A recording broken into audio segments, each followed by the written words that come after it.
বিগত 21 আবেদনীয় ব্যবস্থা গ্রহণের জন্য নির্দেশ অনুরোধ করেন।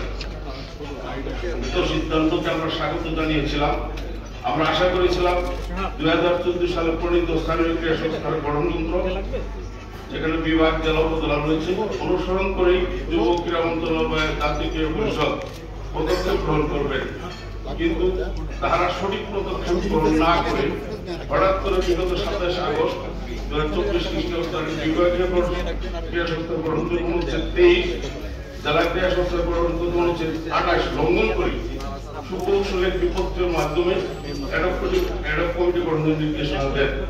বিগত 9 ডিসেম্বর 2024 খ্রিস্টাব্দ উল্লেখিত কমিটি গঠনের জন্য আরো একটি তাগাদাপত্র দেন, যাহাও গণতন্ত্র লঙ্ঘনের